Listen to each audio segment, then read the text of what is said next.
बिस्मिल्लाहिर्रहमानिर्रहीम। अस्सलाम वालेकुम डियर स्टूडेंट्स। होपफुली आप और आपके फैमिली मेंबर्स अल्लाह तबारक व तआला के खास करम और रहमत से बखैर और आफियत से। डियर स्टूडेंट्स, आज के लेक्चर में हम क्लास 9th फिजिक्स जो कि 2025 की न्यू बुक है कि चैप्टर नंबर 2 के जो कि बेसिकली काइनेमेटिक्स है, इसके चैप्टर नंबर 2 के हम एमसीक्यूज को सॉल्व करेंगे, उसकी स्टेटमेंट को समझेंगे और उस स्टेटमेंट के पीछे क्या लॉजिक है, और हम साइंटिफिक रीजन के साथ, कंसेप्ट के साथ समझने की कोशिश करेंगे कि हमारा इसमें से बेस्ट ऑप्शन कौन सा है, ताकि जब आप समझ के साथ और इसमें कंसेप्ट के साथ जब आप इसको चूज करेंगे तो फिर ये कहीं भी किसी भी टेस्ट में अवेलेबल हो तो आप इसको बड़े आराम और सुकून से सॉल्व कर सकते हैं। चलिए डियर स्टूडेंट्स, हम अपनी पहले क्वेश्चन की तरफ फॉलो करते हैं। पहले क्वेश्चन की स्टेटमेंट को देखते हैं और फिर उस स्टेटमेंट के अकॉर्डिंग हमें जो चॉइस गिवन है उसमें बेस्ट ऑप्शन कौन सा हो।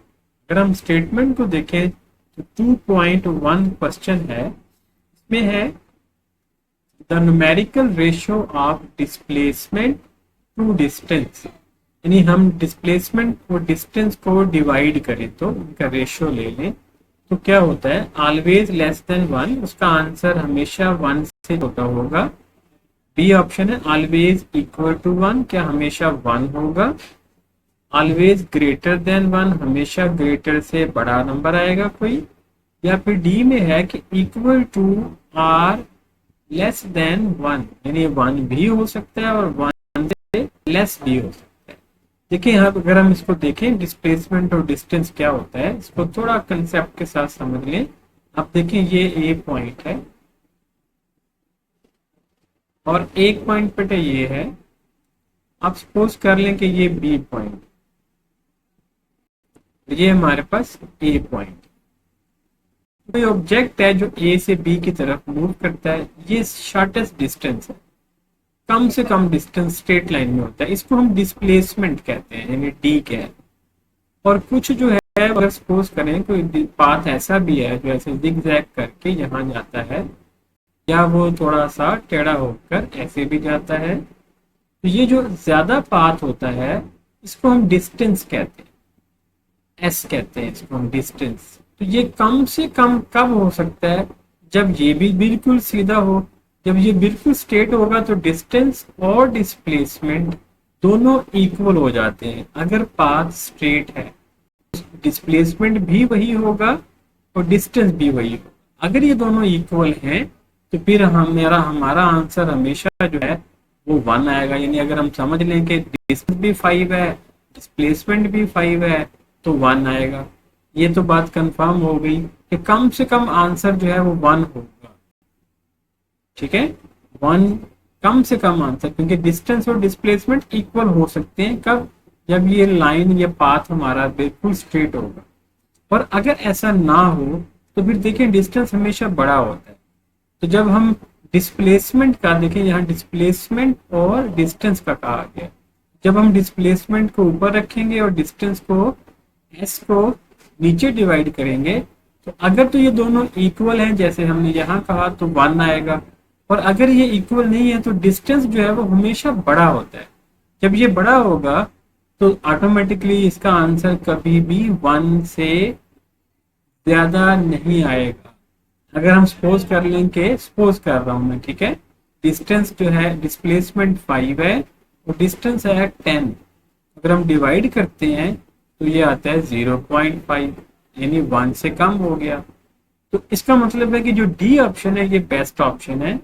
या तो हमारा आंसर इक्वल होगा, अगर इक्वल नहीं है तो लेस देन 1 है। ठीक है, इसके बाद हमारा नेक्स्ट क्वेश्चन है 2.2 और 2.2 में क्या है कि if a body does not change its position, अगर कोई बॉडी अपनी पोजीशन चेंज नहीं करती with respect to some fix point, किसी फिक्स पॉइंट की वजह से, then it is said to be in state, कि वो कौन सी स्टेट में होगी। यानी आप सपोज कर लें कि एक दरख्त है वो फिक्स पोजीशन है और दरख्त के पास कोई बॉडी है कोई भी इंसान है वो खड़ा हुआ है, अगर वो अपनी बॉडी यानी वो डिस्टेंस अपनी पोजीशन को वो चेंज नहीं कर रहा तो हम यही कहेंगे कि वो रेस्ट पर है, वो मूव नहीं कर रहा। तो अगर कोई body does not change its position, अगर कोई बॉडी अपनी पोजीशन चेंज नहीं करती, किसी फिक्स पॉइंट को रेफरेंस लेकर, किसी फिक्स पॉइंट को हम देखकर हम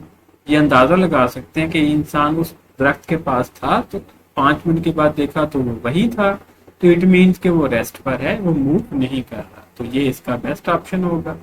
2.3 की तरफ चलते हैं। A ball is dropped from the top of tower, यानी कोई टावर है उसके टॉप से हमने कोई बॉल नीचे गिराई है। The distance covered by it in first second, 1 second में जब नीचे आई, 1 सेकंड के बाद उसने कितना डिस्टेंस कवर किया, हमने ये कैलकुलेट करना। ठीक है, अब इसको हम ऐसे देखते हैं कि ये सपोज करें कोई टावर है, ग्राउंड है, ठीक है, यहाँ कोई बॉल पड़ी हुई है, तो वो बॉल जो है जब पड़ी हुई है तो साफ जाहिर है उसकी जो इनिशियल वेलोसिटी है, ये जो पहले वाली वो 0 है, क्योंकि यहाँ ये रेस्ट पर है। जैसे ये नीचे गिरेगी तो टाइम उन्होंने बताया कि 1 सेकंड, 1 सेकंड के बाद उसने कितना डिस्टेंस कवर किया नीचे आते वक्त, एस, यानी डिस्टेंस का मतलब है एस, ये आपने कैलकुलेट करना है। दूसरी बात, ये नीचे आ रही है, इसके ऊपर ए की फोर्स लग रही है, फोर्स ऑफ ग्रेविटी यानी अर्थ की फोर्स, और इसका जो एक्सेलेरेशन होगा वो एक्सेलेरेशन जो है अब वो जी होगा, एक्सेलेरेशन ऑफ ग्रेविटी। ए को हम क्या नाम दे देंगे, जी।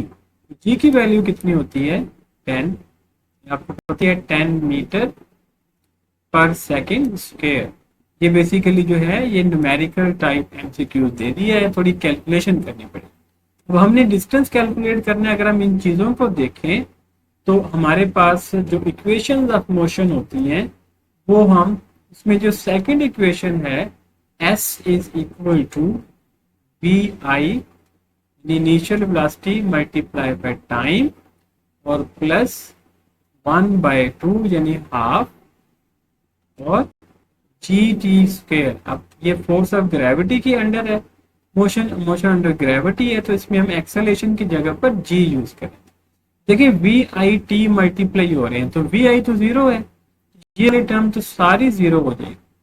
हमारे पास क्या बचेगा, एस इज इक्वल टू, अब हमारे पास सिर्फ ये बच गया 1/2, और जी की वैल्यूज कितनी होती है, जी की वैल्यू 10 होती है, कांस्टेंट है, ये याद रखना है, एमसीक्यूज में पूछी जा सकती है ये। ठीक है, जैसे अभी हम कर रहे हैं इस तरह, ये टाइम हमें बताया 1 सेकेंड, तो 1 का स्क्वायर 1 ही होगा, 1 का स्क्वायर लेना है क्योंकि यहाँ का स्क्वायर है फार्मूले में, मल्टीप्लाई 10 हमको और 5 की कटिंग कर दें तो 2 5 are 10, तो एस जो है वो हमारा 5 के इक्वल आ गया। यहाँ से जो बेस्ट ऑप्शन है हमारा वो ए है, 5 मीटर। आई होप कि ये भी क्लियर हो गया है, ये भी आपको बता दिया है, ए ऑप्शन है बेटा। और 2.1 बताया था equal to or less than 1। I hope कि ये हमारा 2.3 तक आपको कंसेप्ट वाइज क्लियर हो गया होगा, ताकि आप इसको इजीली याद कर सकें और जब कभी भी देखें तो फौरन आपके माइंड में आंसर आ जाएगा। अब हम चलते हैं नेक्स्ट क्वेश्चन 2.4 की तरफ। 2.4 इसकी स्टेटमेंट को पढ़ते हैं और फिर उसके मुताबिक हम इसको सॉल्व करते हैं और आंसर चूज करते हैं कि हमारा बेस्ट ऑप्शन कौन सा हो। तो इसमें जब हम 2.4 की बात करते हैं तो 2.4 की जो स्टेटमेंट है उस स्टेटमेंट में है कि a body accelerate from rest to velocity 144 kilometre per hour in 20 seconds.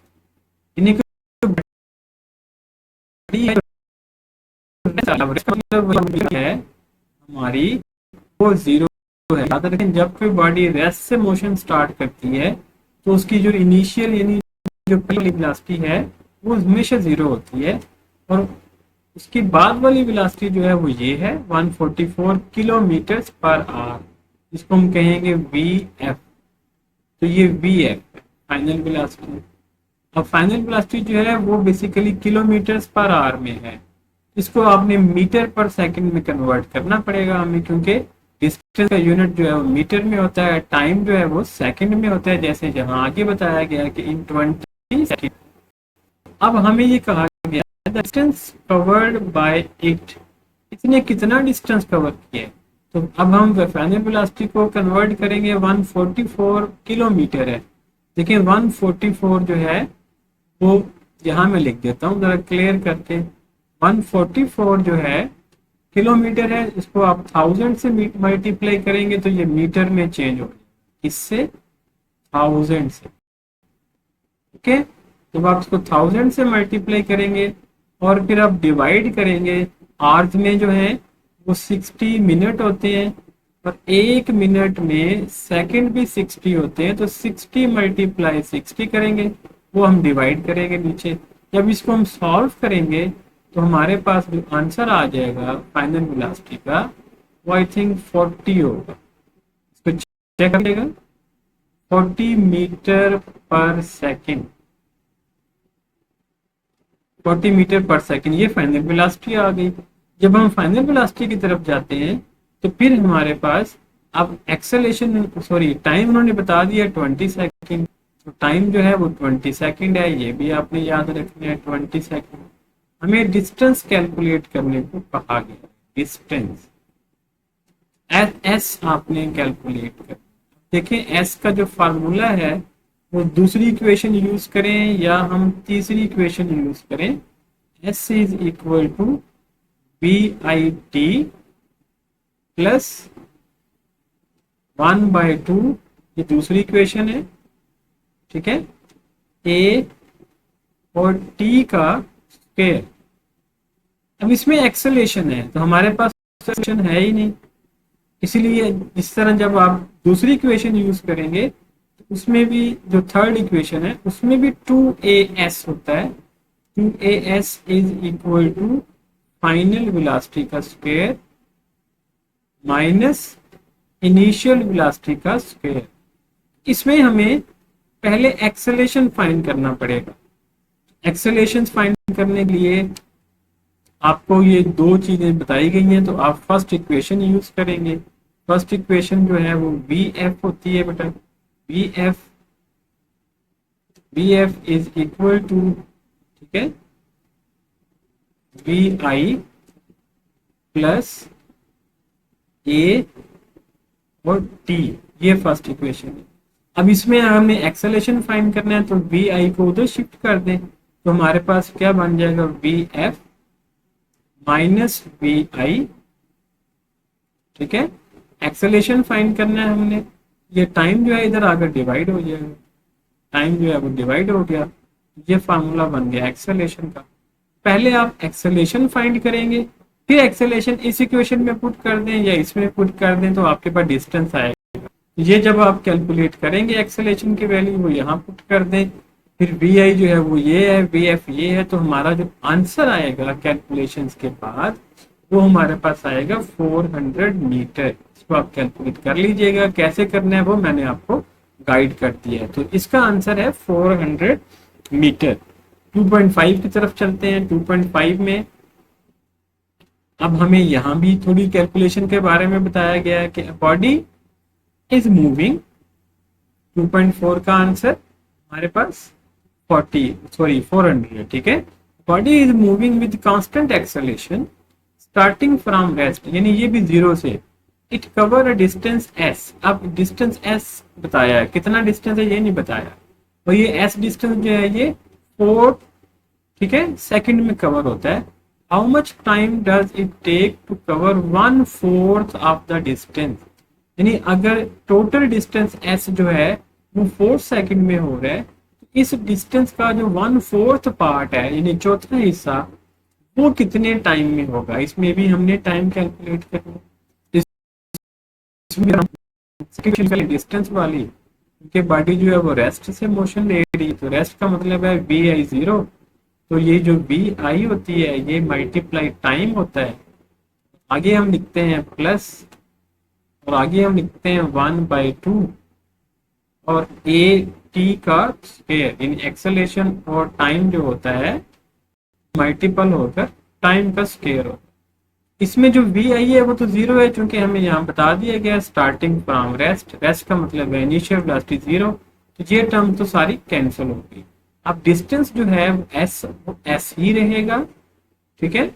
अब यहाँ जो देखें थोड़ा बस ये एक चीज पॉइंट समझने वाला है कि 1/2 और एक्सेलरेशन, एक्सेलरेशन भी उन्होंने कहा है कांस्टेंट है, यहाँ देखें कांस्टेंट एक्सेलरेशन।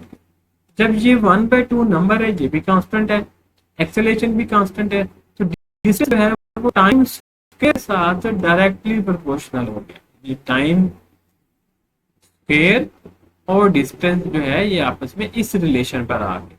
अब हमें इन्होंने कहा था कि जो डिस्टेंस है, ठीक है, इसका 1/4 करना है। यहाँ हम क्या करें, इसको भी 4 पे डिवाइड कर दें, और जो टाइम है ये भी 4 पे डिवाइड हो जाएगा, क्योंकि टाइम का तो स्क्वायर है, तो ये सारे का स्क्वायर बन जाएगा। जब ये सारे का स्क्वायर बनेगा तो ये स्क्वायर ऐसे आ जाएगा, और यहाँ जो टाइम है वो कैंसिल हो जाएगा। ये सारे का स्क्वायर क्यों बनेगा, क्योंकि यहाँ फार्मूले में स्क्वायर है। अब डिस्टेंस हमें 1/4 का कहा था, इसलिए हम s को भी 4 पे डिवाइड कर देंगे। अब हम ये सपोज कर लेंगे जो पहले s था वो 1 था, तो 1 को जब हम 4 पे डिवाइड करेंगे वो 1/4 होगा। अब इसको आप ऐसे भी लिख सकते हैं कि 1/4 जो है वो बेसिकली किसके इक्वल आ गया, t का स्क्वायर, t का स्क्वायर और डिवाइडेड बाय 4 का भी स्क्वायर, ये वाला जो 4 है इसका भी स्क्वायर, इसका स्क्वायर क्या होगा 16 होगा। अब ये 16 इधर जाकर मल्टीप्लाई हो जाएगा, ये 16 यहाँ आ जाएगा, यहाँ से कैंसिल हो जाएगा। अब ये 4 1 4 और 4 4 16 हो जाएगा, ये खत्म। ये टी स्क्वायर है, इसका भी स्क्वायर रूट ले लें और इसका भी स्क्वायर रूट, तो ये टी स्क्वायर इसके साथ स्क्वायर के साथ कैंसिल, ये टी बच जाएगा। तो टी बच जाएगा तो यहाँ 4 का जो स्क्वायर रूट लेंगे वो आ जाएगा हमारे पास 2। तो हमारा जो ऑप्शन आ जाएगा इसमें वो 2 सेकेंड आ जाएगा। ये भी थोड़ा कैलकुलेशन वाला था, आपने इसको समझ के याद कर लेना है, रटा नहीं लगाना, रटा लगाएंगे तो भूल जाएंगे। जैसे मैंने थोड़ा गाइड किया इसकी प्रैक्टिस करेंगे, होपफुली ये हो जाएगा, कोई इशू नहीं है, इजी है, थोड़ी कैलकुलेशन जरूर है लेकिन इंशाल्लाह हो जाएगा। नेक्स्ट क्वेश्चन की तरफ चलते हैं बेटा। तो हमारे पास 2.6 2.5 2.4 ये जो हमने अभी कर लिए, इसके मैं दोबारा मार्किंग बता देता हूँ। इसमें ग्राफ है, ये ग्राफ को थोड़ा समझ लें बस। एक बॉडी है जो इस तरह शो कर रही है, उसकी बॉडी की पोजीशन बी है, बॉडी इस पोजीशन पर इतने डिस्टेंस पर है, ठीक है। बॉडी बी की बात कर रहे हैं कि बॉडी बी जो है वो इतने डिस्टेंस पर है, और इस वक्त ये जो एक्सेलेरेशन है, सॉरी ये जो एक्स एक्सिस है इस साइड पर ये टाइम है, इस पॉइंट पर जो है वो टाइम 0 है।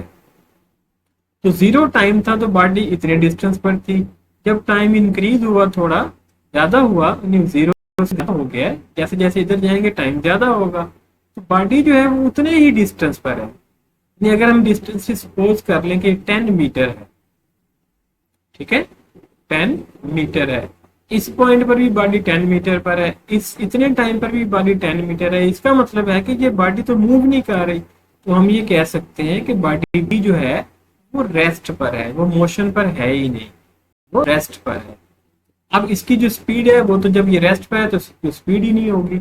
ये जो बॉडी है ए, ये जब टाइम 0 था तो ये भी डिस्टेंस 0 पर थी, लेकिन जैसे टाइम इंक्रीज हुआ तो इसका डिस्टेंस आहिस्ता आहिस्ता इंक्रीज हो रहा है। देखिए इतने टाइम पर इसका इतना डिस्टेंस हो गया, पहले वो 0 था, जब ये टाइम ज्यादा हुआ, इतना टाइम हुआ, तो इतने टाइम पर इसका डिस्टेंस इतना ज्यादा हो गया, यानी ये डिस्टेंस इसका टाइम के साथ साथ जैसे जैसे टाइम ज्यादा हो रहा है डिस्टेंस भी ज्यादा हो रहा है। इसका मतलब है बॉडी ए मूव कर रही है। तो अब हम स्टेटमेंट को देखते हैं कि इसमें क्या है। स्टेटमेंट में है कि इस ग्राफ को देखें, द वेलोसिटी बी, ये पहली स्टेटमेंट ही हमें करेक्ट लग रही है, लेकिन हम देखते हैं क्योंकि इसमें हमें बता दिया कि बॉडी ए जो है उसकी वेलोसिटी ग्रेटर है बॉडी बी के, क्योंकि बॉडी बी तो मूव ही नहीं कर रही, तो उसकी वेलोसिटी 0 होगी। Body the velocity of A is less than, ये तो गलत हो गया, the velocity of the A equal to B, ये भी गलत हो गया, the graph gives no information, नहीं ग्राफ इंफॉर्मेशन तो दे रहा है, ये भी गलत हो गया। तो इसका मतलब है हमारा जो बेस्ट ऑप्शन है वो ए ऑप्शन है। होपफुली ये भी आपका कंसेप्ट क्लियर हो गया होगा। अब हम चलते हैं नेक्स्ट क्वेश्चन की तरफ, जो कि बेसिकली 2.7 है, और इसकी स्टेटमेंट के बाद हम इसके ऑप्शन की तरफ गौर करेंगे। स्टेटमेंट को जब हम बेटा देखते हैं, the area under speed time graph is numerically equal to, यानी हम स्पीड और टाइम का जब ग्राफ ड्रा करते हैं तो स्पीड और टाइम जो है वो हमें क्या देता है। तो स्पीड और टाइम जो है अगर हम देखें, जो डिस्टेंस का फार्मूला होता है, डिस्टेंस इज इक्वल टू, ठीक है, स्पीड मल्टीप्लाई टाइम। तो स्पीड और टाइम को अगर हम मल्टीप्लाई करते हैं वो आपको डिस्टेंस देता है। तो हमारा डिस्टेंस कवर्ड जो डी हमारा बेस्ट ऑप्शन है। 2.8 की तरफ चलते हैं। 2.8 में स्टेटमेंट को फॉलो करते हैं और फिर हम अपने आंसर की तरफ चलते हैं। स्टेटमेंट को जब हम देखते हैं 2.8 की स्टेटमेंट, ये भी थोड़ी सी, ठीक है, कंसेप्ट के साथ है कि gradient of the speed time graph. अब इसमें जो ग्राफ है वो स्पीड टाइम है, यानी स्पीड टाइम का मतलब है स्पीड डिवाइडेड बाय टाइम। तो जब आप स्पीड को टाइम पे डिवाइड करते हैं तो वो हमें क्या देता है, ठीक है, स्पीड डिवाइडेड बाय टाइम, वो आपको एक्सेलरेशन प्रोवाइड करता है, एक्सेलरेशन कहते हैं। तो स्पीड डिवाइडेड बाय टाइम जो है वो एक्सेलरेशन है। क्योंकि वेलोसिटी क्या होती है, rate of change of distance होती है, डिस्टेंस ओवर टाइम। अगर डिस्टेंस ओवर टाइम है तो वो वेलोसिटी है। जैसे यहां देखें 2.9, gradient of distance over time, तो डिस्टेंस ओवर टाइम जो है ये स्पीड होता है, तो इसको आप स्पीड मेंशन कर देंगे। ठीक है, जब छोटी छोटी डेफिनेशन आपको याद होंगी तो फिर इजीली कर सकते हैं। तो इसी तरह लास्ट है 2.10, इसमें भी देखें ग्राफ में है कि a car accelerate uniformly, a car accelerate कर रही है uniformly from 80.5 kilometre per hour at t is equal to 0, यानी जब टाइम 0 था तो उसकी इतनी स्पीड का है और ये वेलोसिटी का, ये स्पीड का है। अगर टाइम 0 है तो मतलब यहाँ ये टाइम 0 है और यहाँ भी टाइम 0 है, तो यहाँ वो कहता है कि उसकी वेलोसिटी 0 नहीं है, उसकी वेलोसिटी 80 है, 80। आप इसको 80 समझ लें। कब, जब टाइम 0 था। इसका मतलब क्या हुआ कि जो ग्राफ है वो यहाँ से तो शुरू नहीं होगा, कि ग्राफ जो है वो तो ऊपर से शुरू होना चाहिए कहीं से, क्योंकि ये स्पीड है, स्पीड तो ज्यादा थी उसकी 80। अगर हम इस ग्राफ को देखते हैं तो ये 0 से शुरू हो रहा है, तो इसका मतलब है ये ग्राफ तो नहीं होगा। और अगर हम इस ग्राफ को देखते हैं तो वेलोसिटी बहुत कम शो कर रहा है और साथ ये कर्व्ड भी है। कर्व्ड मतलब है इसकी स्पीड में चेंज आ रहा है। यहाँ हमें कहा है एक्सेलरेट यूनिफॉर्मली, ये ग्राफ गलत हो जाएगा। इसको अगर हम देखें तो ये स्पीड जो है वो ज्यादा है, टाइम 0 है तो स्पीड बेशक ज्यादा है, लेकिन स्पीड जो है वो कम हो रही है, डिक्रीज हो रही है। स्पीड जो है वो ऊपर की तरफ जानी चाहिए, बढ़ रही है, क्योंकि हमें कहा गया है कि स्पीड 80 से 113 किलोमीटर पर आवर हो जाती है और 9 सेकंड यानी एट 9 सेकंड, 9 सेकंड के बाद। तो which graph best describe the motion of the car, कौन सा ग्राफ हमें ये बेस्ट बताता है कि जो मोशन ऑफ कार है वो कैसी हो रही है। तो ये भी क्योंकि स्पीड डाउनवर्ड आ रही है, स्पीड ग्राफ ये भी गलत है। एक ऑप्शन रह जाता है जो यहाँ से देखें स्पीड जो है वो टाइम 0 है, स्पीड ज्यादा है। तो जैसे जैसे टाइम ज्यादा हो रहा है तो स्पीड भी आहिस्ता आहिस्ता इंक्रीज हो रही है और स्ट्रेट लाइन का मतलब है यूनिफॉर्म हो रही है। तो बेस्ट ऑप्शन जो है वो सी है। होपफुली ये कंसेप्ट क्लियर हो गया होगा। अब आपको इसमें कोई कंफ्यूजन नहीं होगी। आपसे बड़ा रिक्वेस्ट है कि चैनल को लाइक और सब्सक्राइब कर लें ताकि नए आने वाले लेक्चर आपको टाइम पर मिल सके। दुआओं में याद रखिएगा। फी अमानिल्लाह, अल्लाह हाफ़िज़।